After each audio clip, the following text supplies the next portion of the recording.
Kuri tariki ya mbere Gashyantare u Rwanda rwizihije umunsi w'intwari z'igihugu, kunga ubumwe, kubana neza no guharanira icyateza igihugu imbere. Kuzirikana intwari z'u Rwanda ni uburyo bwo gushimangira ibyiza byagezweho mu mibereho n'imibanire myiza by'abanyarwanda, hashyirwa imbere ibyubaka umuryango nk'abenegihugu, abanyafurika n'abatuye isi muri rusange. Kuri iyi ngingo irebana n'ubutwari bw'abanyarwanda, reka twerekeze i Nyange. Shabya Providence Uwitonze agiye kutubwira amateka y'abana b'Inyange nabo bashyizwe mu cyiciro bari mu ntwari z'u Rwanda. Mu rugo kwa Twagirumwami Thomas Wakwini n'umukecuru Mukanzigima Kurata ni wabo w'intwari uje w'amahoro Marie Chantal. Uyu yaguye mu ishuri rya Nyange mu mwaka w'1997 ubwo abacengezi bahateraga bagasaba abanyeshuri kwitandukanya bagendeye ku bwoko. Chantal ngo niwe wafashe iya mbere, aravuga ngo twese turi abanyarwanda. Ibi byatumye abanyeshuri bose banga kwitandukanya, bityo abacengezi babiraramo babicamo 6. Ababyeyi ba Chantal bavuga ko ubutwari n'umutima ukomeye umwana wabo yatangiye kubigaragaza ubwo yari ari mu mashuri abanza. Inkuru y'urupfu rwa Chantal na bagenzi be yashenguye umuryango, ariko kandi umuryango ubura n'ukuza n'umubiri we mushyingurwe hafi y'iwabo bitewe n'ibihe u Rwanda rwarimo. Gusa ngo basanga ari Imana yashatse ko Chantal ashyingurwa i Nyange kugira ngo akomeze abera abandi urugero rwiza rw'ubutwari. Jewe nabibonyemwo igitangaza nanone cy'Imana. Imana yashatse ko ashyingurwa i Nyange kugira ngo abere isomo abana b'Inyange n'abaturage baturaniye ikigo cy'ishuri. Uyu musaza n'umukecuru babyaye mu Jean Marie Marie Chantal barangwa no gushyira hamwe ndetse n'urukundo, bakifuriza ababyiruka kuzarangwa n'ibikorwa by'ubutwari. Ikintu twasaba abakiri batoya ni ukumenya ubumuntu icyo ari cyo, nta kwitandukanya, nta no kureba undi ngo umwite icyo atari cyo kandi ari umuntu. Abana bacu ni mu b'abanyarwanda nyabo, muharanira ubutwari nk'uko umukuru wanyu yabuharaniye. Nyuma yo kuva iwabo wa Chantal mu karere ka Nyamasheke, reka twerekeze mu ishuri ry'i Nyange aho we na bagenzi be bagaragarije ubutwari. Abigaga muri iri shuri bahisemo kwitwa umunyarwanda, banga kwitandukanya, bituma bamwe bahasiga ubuzima. Ibyo byatumye bahinduka intwari abenshi bashobora kwigiraho, cyane cyane abakiri batoya. Abari muri iri shuri uyu munsi bavuga ko ayo mateka ari ayo gusigasirwa, ariko kandi nabo bakaba bavuga ko bakwiye kugera ikirenge mu cya bakuru babo, bubahiriza inshingano bafite, kuba abanyarwanda buzuye ndetse no kumenyekanisha amateka y'aha hantu. Kuba wakumva ngo abana banganaga natwe bari mu kigero cyacu biga muri segonderi babashije guhakanira abacengezi, babasha kubereka ko ari ubice bigaragarira amaso, bakabasha kwanga kwitandukanya, ni umutima ukomeye. Nagize amahirwe yo kwiga mu kigo cyakomotsemo intwari, hanyuma bikampa umukoro wo kuvuga ngo nanjye nkore ibikorwa byanjye byose bigaragare mu butwari. Ikintu cya mbere ni ukugira umutima ukomeye. Iyo ufite umutima ukomeye ni naho ukura imbaraga nyine zo kuba wakorera igihugu cyawe, kandi ikindi ntabwo wakorera igihugu cyawe utagifitiye urukundo. Mu cyumba cy'umwaka wa 5 basabye nanone abanyeshuri barimo ko bakwitandukanya. Umuyobozi w'ishuri rya Nyange Padiri René Claude Hakizimana asobanura amateka y'abana b'Inyange nk'ayabaye ejo. Gusa kandi avuga ko uyu munsi abarezi bafite umukoro wo kurerera u Rwanda. Amateka y'Inyange akaba isomo rikomeye ku banyarwanda bose mu kwimakaza ubunyarwanda birinda amacakubiri. Dufite umukoro ukomeye wo gukomeza mbere na mbere kubungabunga aya mateka y'ubutwari. Abana bacu tubatoza ko bagomba kugira ubutwari bitari mu magambo gusa, ahubwo bahereye ku byo bashinzwe. Nyuma y'uko abacengezi bateye muri iri shuri, ingabo z'u Rwanda zahise zitabara ziturutse ku musozi w'Intungi, bityo bamwe bararokoka ku buryo kuri ubu byatumye hari abantu 36 bari mu cyiciro cy'intwari z'Imena n'intwari zitiriwe abana b'Inyange. urakoze cyane witonze Providence Shadia. Reka tugume kuri ingingo irebana n'uyu munsi w'intwari z'igihugu. Tujye mu ntara y'Amajyaruguru, nabo bari kwizihiza uyu munsi aho igikorwa kirimo kubera hariya mu karere ka Musanze. Ni umunsi witabiriwe n'abantu batandukanye, aho umubare munini ari urubyiruko rw'abanyeshuri biga mu bigo bitandukanye byo mu karere ka Musanze. Emmanuel ubutuvugana nawe ni hari Emmanuel, wiriwe neza? Mwiriwe neza Ferdinand. Yego, umubare munini w'urubyiruko niwo ugaragara muri ibi bikorwa byo kwizihiza umunsi w'intwari. Aho ngaho uri, ndi kuvuga aho ngaho uri, bumva gute ubutwari ndetse n'ingamba bafite kugira ngo baharanire ibikorwa by'ubutwari?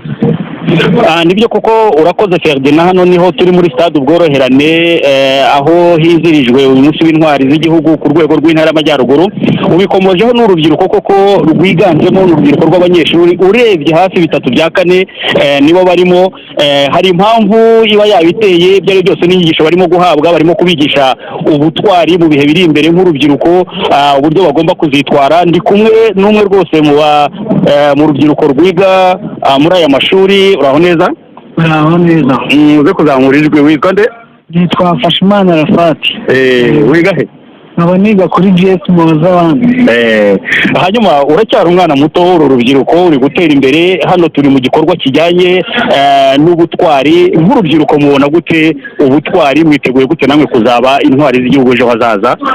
Ukuntu twiteguye igikorwa cy'ubutwari ni uko abatubanjirije babaye intwari, bityo natwe ni ba role model bacu. Niyo mpamvu natwe tugomba kwiga cyane tukamenya, kugira natwe tuzabashe kuba intwari nabo. Ubu mwarabyiteguye, mwaratangiye, muri mu nzira. Hari ibiganiro byatangirwaga hano, wenda nk'inyigisho wumva nk'ebyiri ukuyemo n'izihe? N'ubu ikiganiro kirakomeje cyagarukaga ku butwari bw'u Rwanda. Inyigisho nkuyemo ni uko intwari z'u Rwanda bakumiriye amacakubiri, birinda amacakubiri hagati yabo, nubwo byaje kwanga bamwe bagateshwa ku byo bari bihaye, mu nyuma ariko bikarangira batsinze bagarutse bafasha igihugu. Natwe nta muntu watuzana mu macakubiri. Murabyiteguye rwose kurwanya amacakubiri? Cyane rwose. Amacakubiri yatuzamo hagati yacu. Ferdinand, hano rero uretse uru rubyiruko ariko n'abaturage bavuze yuko nyine mu gikorwa cyo kugaragaza ubutwari bagomba kuremera bagenzi babo batishoboye. Ndabona hateguwe ibintu byinshi cyane. Hari ibiribwa bari bubahe, hari inka bari bubagabire zirahari hano, hari amagare bari bubahe yo kujya bifashisha mu bikorwa bigiye bitandukanye. Igikorwa nabyo barimo kugaragaza nk'ubutwari. Turi kumwe n'umwe mu babyeyi nawe uri muri iki gikorwa cyo kuza gufasha guha bagenzi babo ibi bintu bitandukanye. Uraho neza? Yego. Tubwiye muri rusange ni gute mwatekereje igikorwa cyo kuremera bagenzi banyu muri iki gihe u Rwanda rwizihiza umunsi w'intwari? Bihuriye n'ubutwari? Birajyana? Birajyana n'ubutwari. Natwe dufite itsinda ryitwa Tuzamura Urukundo Twiyubaka.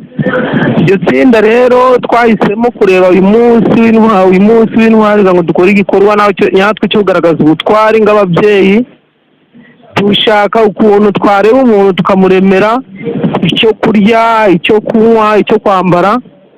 Ubwo rero natwe ngo tugaragaze ubutwari bwacu nk'ababyeyi nk'itsinda rya Tuzamura Urukundo Twiyubaka. Murakoze cyane.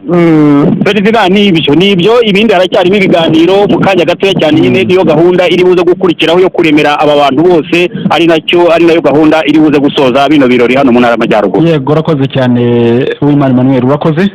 Namwe murakoze Ferdinand. Ahandi hirya no hino mu gihugu nko mu karere ka Kayonza kimwe n'ahandi mu gihugu naho hizihirijwe umunsi w'intwari z'u Rwanda. Urubyiruko rwo mu karere ka Kayonza rwahawe umwihariko w'ibiganiro by'ubutwari mu rwego rwo kwimakaza ubutwari no guteza imbere indangagaciro z'ubutwari. Urubyiruko rwiyemeje rwo kugaragaza ibyo bikorwa by'ubutwari no mu turere twa Gicumbi na Rulindo. Abadutuye hari ibyo batazibagirwa ku ntwari z'igihugu, ndetse nabo bakaba bafite imihigo itandukanye y'ibikorwa by'ubutwari. Abari abaturage beza cyane, kuko natwe ubu ngubu na n'ubu baracyatwibuka twebwe abatuye muri ibi bice, kuko bazi ko twabanye nabo neza. Niyo mpamvu baza bakaza gukorera ibintu intangaha. Nta kintu twaburaga mu buryo twari dushonje, baratuzimaniraga twabaga twababaye twarwaye bakadushakira abaganga yewe ndumva badushyiragaho n'imiti yo kutuvura mbese muri rusange baradufashije cyane. iyo ntekereje intwari ni abantu bitangiye igihugu kandi bashoboye bazi batekereje kandi bakareba kure nubwo kuri uyu munsi tutakibafite ariko aho bari turabibuka. dukoreye ibintu byiza badukoreye imihanda, amashanyarazi, amazi meza, turafite ibintu byose ku munsi w'intwari tugiye natwe kuwizihiza. ubutwari turabona natwe twateza imbere igihugu tugashyiramo ingufu cyane imbere ubuhinzi twiteza imbere ngo tubona amafumbire ku gihe tugahinga neza cyane tukeza tukabasha kuba twazagera imbere yacu heza. Itandukaniro icyo gihe igihugu cyari giteye nabi cyarimo akavuyo ariko kuri uyu munsi igihugu giteye neza gisa neza abanyarwanda barakeye. ni byinshi cyane abantu bamaze kugeraho. Imihanda urugero nta nyakatsi kihaba, niyo n'umwana uzavuka ntabwo azaba azi nyakatsi icyo ari cyo. urugero ubu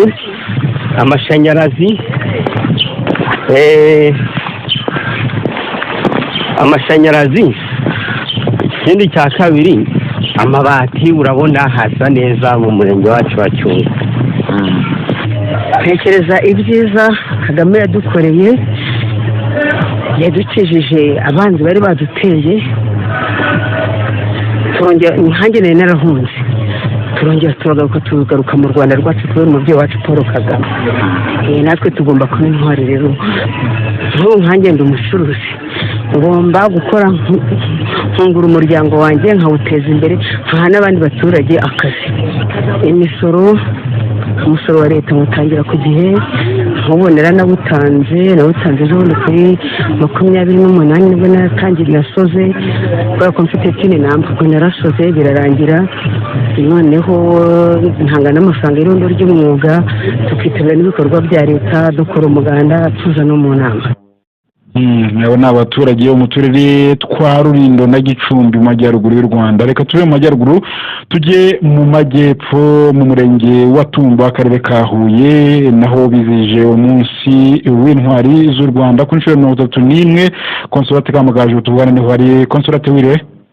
Mwiriwe neza Ferdinand. Yego, abatuye mu murenge wa Tumba bafite iyihe migambi, izihe ntego zo guharanira ibikorwa by'ubutwari kandi bigira icyo bihindura muri sosiyete gatera imbere? Yego Ferdinand, mbere yuko tugaruka ku migambi bafite reka tubabwire bizima uko hano byatangiye igikorwa cy'intwari cy'umunsi w'intwari.